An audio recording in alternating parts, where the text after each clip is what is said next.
Hey traders from around the world, this is Jerremy Alexander Newsome with your Wednesday real life stock review. It's May 13th. Hope you're doing absolutely fantastic. So looking at the general market today, the Dow Jones ETF DIA not doing a lot. So still think that this is a pretty strong bullish gap back here. I still think this is a very, very healthy retest, and I'm just waiting for some type of break to go directionally bullish.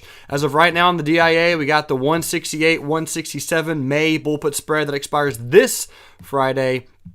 And then yesterday, looked at the 173, 172 bull put spread, which is a June expiration. That's a 14-cent limit. Still might be able to get filled on that, and that's expiring regular expiration in June. And I got my risk mitigation already planned out for that one. So just keeping an eye on the DIA. Again, still more bullish than bearish, and just keeping an eye on it, seeing what happens. SPY. Same type of thing, black candle, high upper shadow. We're just probably going to battle, ladies and gentlemen. I mean, that's really what we're going to be doing likely. Something like this, boom, boom, boom, boom, boom. And then at some point, maybe the beginning of June, late June breakout. We'll wait, see what happens. QQQs, still chilling. So I really just am being patient directionally on the indices in general. I still have a bullish perspective on the overall market. As far as my spreads, I'm doing spreads, but that's really about it on the general indices themselves. Now, we did talk a lot about spreads yesterday on Apple. Apple was Tech Giant Tuesday. Talked about a 119, 118 June week 2 bull put spread for 15-cent limit. And my general thoughts on Apple is I think we do one of two things. We either stay in this triangle for a little bit and do something like this for the better part of 2 or 3 months, or we break down a little bit, trade down maybe as far as 119, and then begin to make a bigger channel in here between the 133 and 119 area. So that's really kind of my thoughts on Apple. There's a lot of bear call spreads on Apple also expiring, 135, 136. So bottom line, ladies and gentlemen, if you're doing spreads, great. I mean, a lot of swing trades directionally haven't been doing that much, but spreads have been.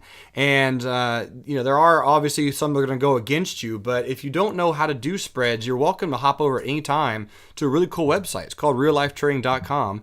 Real Life Trading, and I do talk about spreads in depth under this section, Master of Trading, and you can learn a little bit more about credit spreads under class 9 through 12. I talk a little bit more about them. And also, if you go over to YouTube, there's a lot of you guys subscribing to our YouTube channel, so I really, truly do appreciate that. But if you type in 2 solid ways to mitigate risk with credit spreads, you guys can see there's a great video, has 563 views. It's about an hour long. Another great one to watch for your credit spread. So if that's something you want to tiptoe into, learn more about, I suggest checking that out. But anyway, that's my thoughts on Apple. Bear call spreads. We had the May week 1, May week 2, and the May 135, 136 expiring this week, all profitably, at least as of right now. Facebook still not doing that much. Kind of a cute little candle today. Nice little white candle. Did open and close above the prior day. Black candles closed. It's kind of bouncing off the long-term moving averages. So I am watching it. I am keeping a close eye on it. Interested to see what it does. There's a lot of resistance up here on Netflix. So really, Netflix. Facebook. So I'm just kind of keeping a close eye on it to see what it does and watching it overall. Netflix, still bullish on Netflix, ladies and gentlemen. So I had a wager for my trading floor students that if Netflix trades below 530 on May 15th, I would grow Jerry Mungo sideburns, which were going to be some wild sideburns. And I made that on the 21st of April. So we have 2 more days for that to happen. I don't think it does. I really don't. And my next targets on Netflix are 641. So if you're trading Netflix, I would be bullish on it. And back on, over here, we talked about it's very, very similar to the Google gap. And it is bouncing off the moving averages, right? You have a nice little pennant pattern. Any kind of pullback is viable, in my opinion, on Netflix. Keeping a close eye on Amazon as well. Amazon, I am more bullish than bearish on Amazon.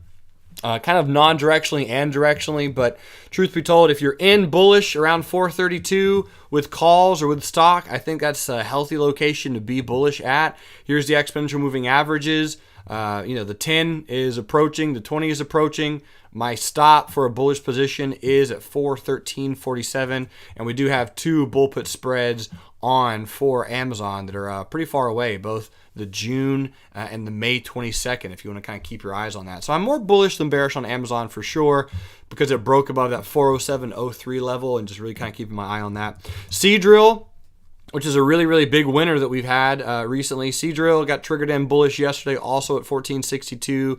Made a little bit of a higher high and a higher low today. Next target on Seadrill for me actually is 1825. Now, this is a longer term, kind of a buy and hold type of trade that I'm really being pretty patient on. Again, if you get a chance to hop over to a really cool website, reallifetrading.com, and you come to the article section, you can see that I did do what's called a spring portfolio, and I outlined my trade analysis on 5 stocks, and Seadrill was one of them. So I'll be updating that again here very soon.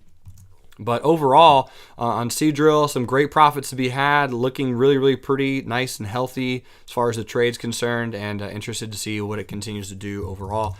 ExxonMobil have an $89 covered call expiring this Friday on ExxonMobil, and that looks like it'll expire worthless, and so I'll turn right around Monday morning next week and do another one, probably 90 or 92.50 for June. And just keep doing it until I get exercised on ExxonMobil.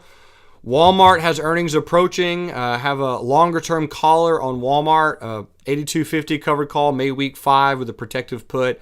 Dollar cost average on Walmart is 78.48. So just keeping a close eye on Walmart. Earnings just 2 or 3 days away from right now. So just watching to see what that one does.